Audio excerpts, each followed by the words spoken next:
Alhamdulillahirabbil alamin. Wa bihi nasta'inu ala umuri dunya waddin. Wassalatu wassalamu ala asyrafil anbiya wal mursalin sayyidina wa maulana Muhammadin wa ala alihi wa sahbihi ajma'in, amma ba'd. Wa qala Allah ta'ala fi kitabihil karim, a'udzu billahi minasy syaithanir rajim. Bismillahirrahmanirrahim.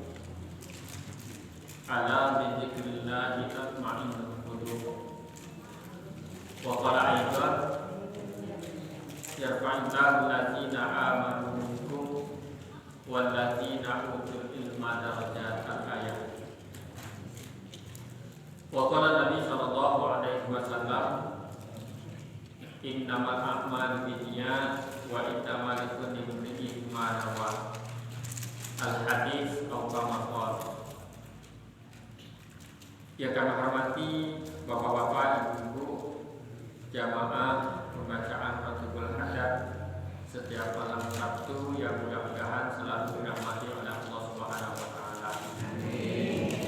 Pertama-tama, tidak henti-hentinya mari kita semua senantiasa memuji syukur kehadirat Allah Subhanahu wa taala dengan ucapan alhamdulillahirabbil alamin, karena atas berkat hidayah dari Allah Subhanahu wa taala, atas berkat pertolongan dan nikmat dari Allah Subhanahu wa taala, alhamdulillah malam hari ini kita semua masih diizinkan untuk bersama-sama duduk iktikaf kembali di masjid yang mulia ini. Kita semua masih diizinkan untuk bersama-sama melangkahkan kedua kaki kita, mengayunkan tangan kita untuk menuju majelis yang insya Allah barakah ini dalam keadaan sehat walafiat, untuk bersama-sama meneruskan kegiatan rutinan kita pembacaan Ratibul Hadat setiap malam Sabtu. Mudah-mudahan dengan niat ikhlas, dengan niat lillahi ta'ala, langkah demi langkah kita dicatat salah satu amal bagi kita semua pada Allah Subhanahu wa taala, dan apa yang kita laksanakan malam hari ini diridhoi oleh Allah Subhanahu wa taala, dan doa-doa kita semua, hajat kita semua diijabah atau dikabulkan oleh Allah Subhanahu wa taala. Amin. Salawat serta salam mudah-mudahan tetap terlimpahkan hadapan baginda Rasul Nabi besar Muhammad sallallahu alaihi wasallam, Nabi yang kita cintai, Nabi yang kita banggakan, Nabi yang nantinya kita tunggu-tunggu syafaatnya di yaumul qiyamah. Mudah-mudahan barokah kita terus membaca salawat kepada Rasulullah menjadi salah satu asbab, menjadi salah satu sebab, menjadi salah satu wasilah atau lantaran kita semua disyafaati oleh Rasulullah, baik ketika kita masih di dunia ini, terlebih-lebih ketika sudah menghadap Allah Subhanahu wa taala. Mudah-mudahan juga kita semua diakui menjadi umat Rasulullah, dan kita semua bisa berkumpul dengan Rasulullah dan bisa menjadi hamba, menjadi umat yang dimuliakan Rasulullah sallallahu alaihi wasallam. Amin. Allahumma. Bapak-bapak, ibu-ibu yang dirahmati oleh Allah Subhanahu wa taala, kembali mengingatkan bahwa begitu besar daripada khasiat-khasiat daripada bacaan-bacaan daripada Ratibul Hadat ini. Satu persatu daripada kalimat-kalimat Ratibul Hadat itu, baik la ilaha illallah wahdahu la syarikalah ataupun yang lain, itu begitu besar pahala daripada para kalimat daripada pembacaan Ratibul Hadat ini. Bahkan bapak-bapak, ibu-ibu rahmatullah, dalam sebuah hadis Rasulullah menyampaikan, man qala,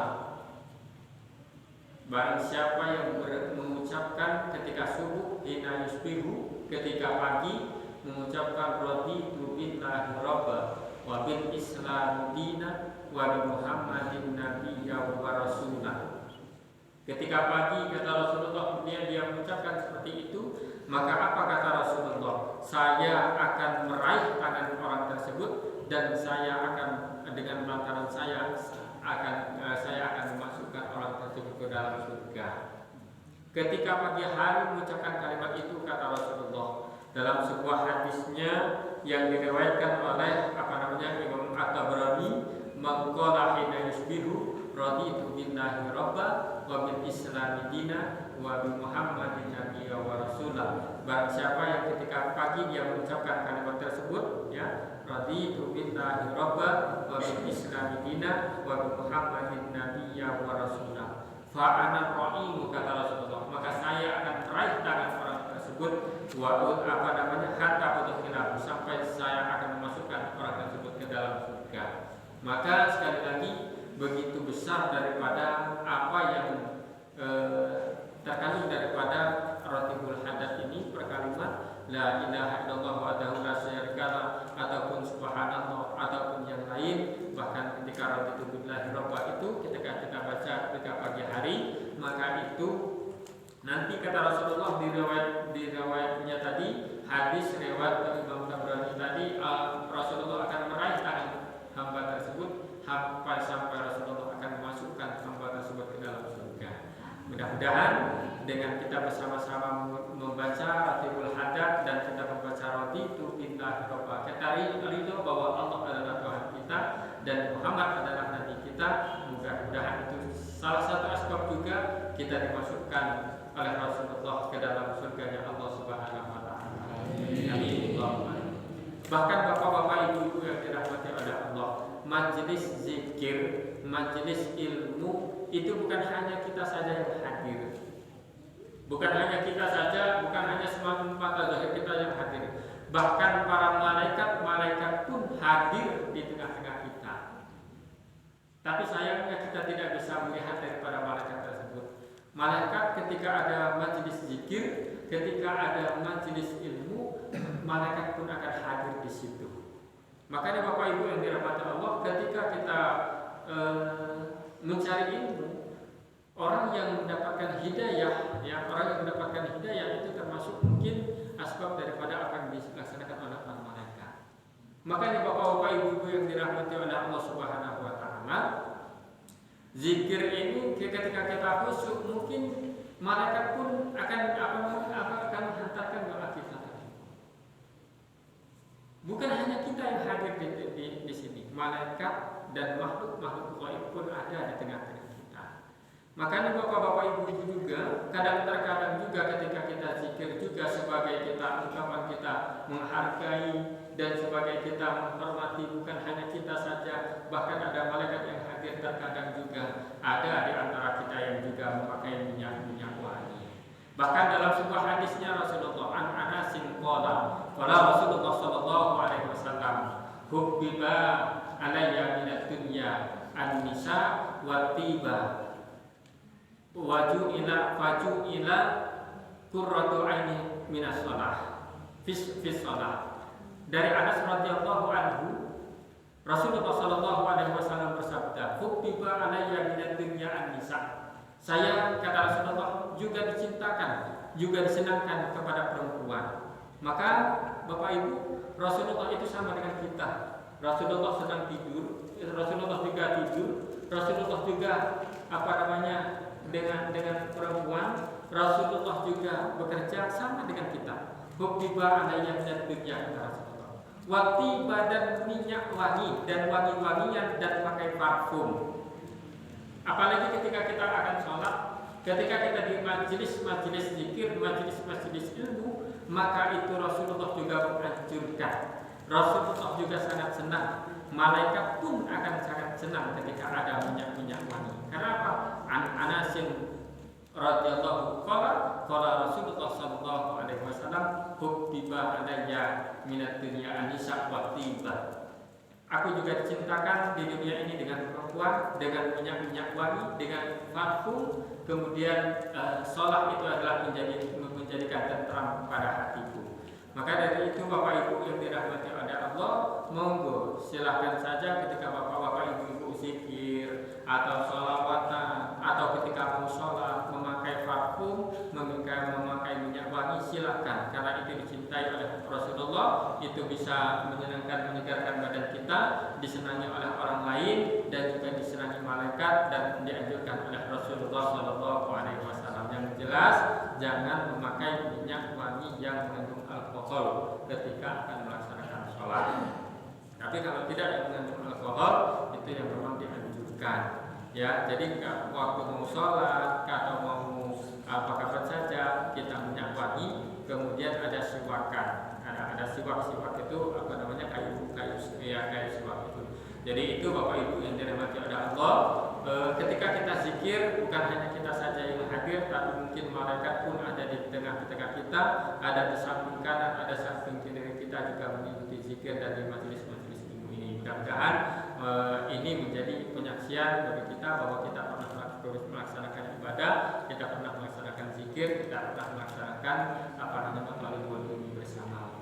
Bapak Ibu yang dirahmati oleh Allah Subhanahu wa taala, sedikit menambah ilmu kita pada malam hari ini. Masih Mabadiul Fiqih juz 3, bab selanjutnya makruhatus shalah kasiratun. Makruh daripada sholat. Dalam agama Islam, hukum itu ada 5. Wajib, sunnah, makruh, apa lagi? Mubah, haram. Ya, wajib, sunnah, haram, makruh, mubah. Wajib sudah jelas. Apabila dikerjakan mendapat pahala, ditinggalkan berdosa. Sunnah apabila dikerjakan mendapat pahala, ditinggalkan tidak berdosa. Haram dikerjakan mendapat dosa, ditinggalkan mendapat pahala. Makruh dikerjakan tidak berdosa. Dikerjakan tidak berdosa, ditinggalkan pahala. Kalau mubah mubah apa? Nol. Maksudnya nol apa? Dikerjakan yang nggak apa-apa, nggak dikerjakan juga nggak apa-apa. Boleh, mubah itu kan boleh. Ya. Jadi sudah jelas haram, apa namanya, wajib, sunnah, haram, makruh, mubah. Ya. Makanya kemarin kalau kita lihat di YouTube kemarin ada yang apa namanya, yang lagi viral itu, mari kita menggunakan hukum bid'ah. Ya, ada hukum. Maka dibantah oleh kiai kita, hukum kita itu ada 5. Maka nggak ada hukum itu hukum bid'ah. Karena hukum kita itu cuma 5 ini. Ya. Nggak ada yang hukum itu hukum bid'ah, tidak. Karena hukum kita cuma di 5 ini. Wajib, sunnah, haram, makruh, mubah. Nah ini ada makruhatus shalah. Makruh sholat. Berarti kalau dikerjakan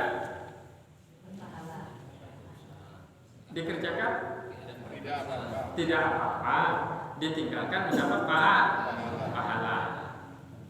Dikerjakan tidak apa-apa, tapi kalau ditinggalkan mendapat pahala. Apa makruhnya sholat?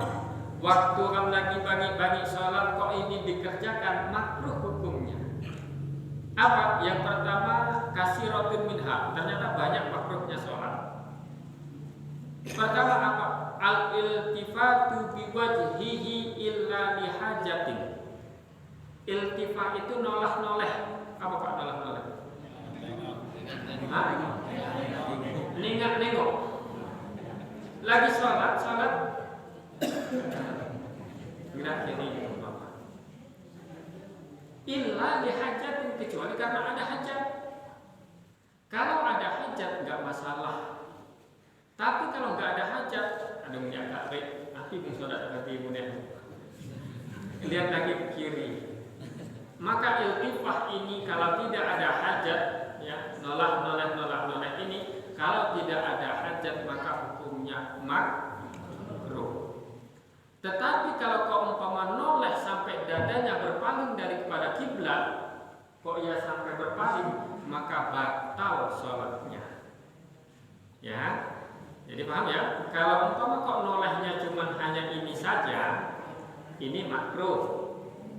Kalau tidak ada hajat maka tidak makruh. Tapi kok umpama kok nolehnya tadi kok sampai dadanya ini berpaling daripada kiblat, lihat kuda ini berpaling, maka itu sholatnya batal, ya batal. Illa li hajat. Ini banyak contoh-contoh bila hajat ini. Bahkan ada yang mengatakan bahwa di situ adalah haram. Bahkan Siti Aisyah pernah menanyakan kepada Rasulullah, ya Rasul, Rasulullah, anak iltifat. Siti Aisyah pernah menanyakan tentang iltifat, nolak ini. Ini adalah apa? Was-wasnya setan, menggerindunya setan. Makanya bapak-bapak ibu-ibu, ketika kita sholat kita dituntut untuk anteng. Ketika kita sholat dituntut untuk semaksimal mungkin meminimalisir gerakan-gerakan yang tidak diperlukan, yang gugur-gugur kalau bisa dikurangi. Yang noleh-noleh walaupun itu boleh, walaupun itu makruh, ya sudah jangan dikerjakan.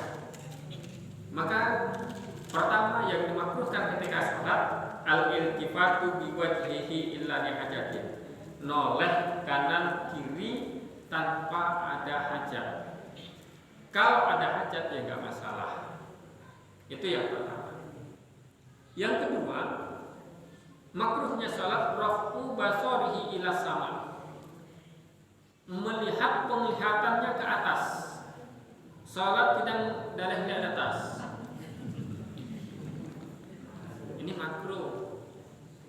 Ini cicak ini seberat kedakan. Ini makruh. Kenapa? Ketika kita sholat kan dituntut kalau bisa pandangan tetap ke bawah, biar kita lebih bisa khusyuk. Kita memandang ke bawah. Jadi kalau umpama melihat di atas atau ini makruh. Ngelirik umpama siapa sih dibuat di kamar? Makruh, walaupun tidak batal. Ngelirik atau kadang-kadang kita sholat, lihat sini hadap, lihat yang di depan siapa itu, ini makruh. Karena apa, pandangan kita kalau bisa tetap ya, tetap ke tempat kita sujud. Dan ini gambaran bagi kita semua bapak-bapak. Ternyata ketika kita sholat itu ini gambaran. Walaupun ketika kita masih di atas, tetap lihatlah ke bawah. Waktu posisi kita di atas, jangan lupa kita ini berangkat dari bawah. Lalu bagi kamadu batin, jangan lupa berangkat dari bawah. Jangan jelek apa ya? Ini mana? Jadi maka ketika kita sholat pun, waktu kita di atas, enggak dituntut juga kita melihat ke atas. Tetap lihat ke bawah. Maka ini gambaran dunia itu, kalau urusan dunia kita melihat ke bawah. Tapi kalau urusan akhirat baru kita melihat yang atas. Kalau urusan dunia lihat yang bawah. Alhamdulillah yang gedok kulkas dan kebelah nah sayuran sampai busuk-busuk mana badok kulkas. Ya, lihat yang bawah. Alhamdulillah yang gedok motor dan kebelah cakap cakap sepeda ontel. Kalau urusan dunia, yang punya sepeda ontel, alhamdulillah saya punya sepeda ontel. Si kebelah masih jawab nih. Alhamdulillah sehat. Sehat. Ini kebun lah cukup. Ani selama cukup, alhamdulillah. Dah dapat cukup, sehat. Mereka yang di samping gitu belah, mana kok lapar? Ya, mana kok lapar? Mana rematik, mana asam urat, segala macam. Kata yang nggak bisa jalan, alhamdulillah. Makanya betul kita ini kalau lagi musibah itu masih untung, lagi untung nih, ya, masih untung. Maka ketika kita urus dunia lihat ke bawah. Tapi kalau urusan akhirat baru kita lihat yang atas. Mengapa dia dapok hadir roti hanya mami? Ya. Mengapa mereka bisa hadir di majelis zikir, di majelis ilmu? Kok saya enggak? Mengapa dia bisa? Kalau urusan akhirat baru kita melihat yang lebih atas. tatkala urusan dunia kita melihat ke bawah. Maka sebagai gambaran ketika kita sholat, ketika walaupun kita berada di atas tetap melihat ke bawah. Jadi rafu basarihi ila sama, melihat pandangan kita ini ke atas, ke langit. Entah itu melihat sini atau melirik itu itu makruh. Yang ketiga, makruh salat yang ketiga, al-qiyamu ala rijlin wahidatin aw taqdimuha al-ukhra aw lasquha biha. Makruhnya salat yang ketiga dihukumi makruh berdiri ala rijlin wahidatin, berdiri dengan kaki satu. Salat tidak cukup satu iwak kok. Ini macam-macam kayak ujuk manu pedong. Manu dekat pedong kan wajib diwak dengan juga sangat. Berdiri dengan kaki yang satu, kaki satunya diangkat. Atau taqdimuha ala ukhra, atau mengedepankan kaki yang satu daripada yang satu di belakang. Macam ini. Paham ya? Kaki satu di depan, satu di belakang. Sembahyang. Makruh. Jadi diangkat saya makruh, satu di depan, satu di belakang makruh. Aulaskuhuma, aulasku biha, atau mengumpulkan satu dengan yang lain, ini juga makruh. Maka saat ini pun kau dengan wajib makruh laskuha, ya. Tinggi pun kau dengan, makanya agak dilebarkan sedikit, tapi bawahnya terlalu lebar, tidak juga kalau terlalu rapat juga makruh. Yang sedang-sedang saja, yang sedang-sedang saja. Jadi itu makruh daripada sholat. Masih banyak sekali di sini bapak-bapak, bahkan ada 11 makruhnya, ya. Bahkan nanti tasbih itu apa nanti ini juga makruh. Bahkan bukan ketika di luar sholat pun tasbih ini nanti mungkin dihukumi makruh. Yaitu bapak-bapak ibu-ibu yang dirahmati Allah, yang pertama iltifah, ya, nolak seperti ini. Yang kedua melihat ke atas atau melirik kanan, melirik kiri, ini juga makruh. Dan yang ketiga adalah berdiri dengan satu kaki, atau kaki yang satu di depan, satu di belakang, atau mengumpulkan lasku biha, mengumpulkan satu dengan kaki satu dengan yang lain. Ini dihukumi makruh. Mungkin itu bapak ibu yang dirahmati Allah, sedikit ilmu kita pada malam hari ini. Mudah-mudahan dengan sedikit kita mengaji seperti ini bisa memperbaiki ibadah kita semua, bisa memperbaiki sholat kita semua.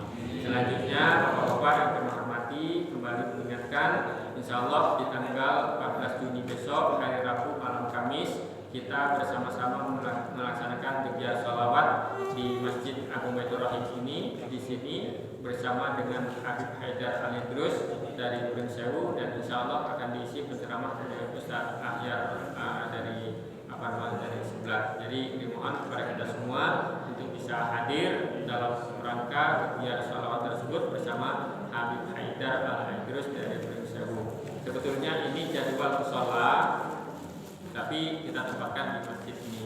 Jadi malam Kamis besok pada sholat isya kita bersama-sama hadir di Masjid Agung Baitur Rahim ini. Sekian kurang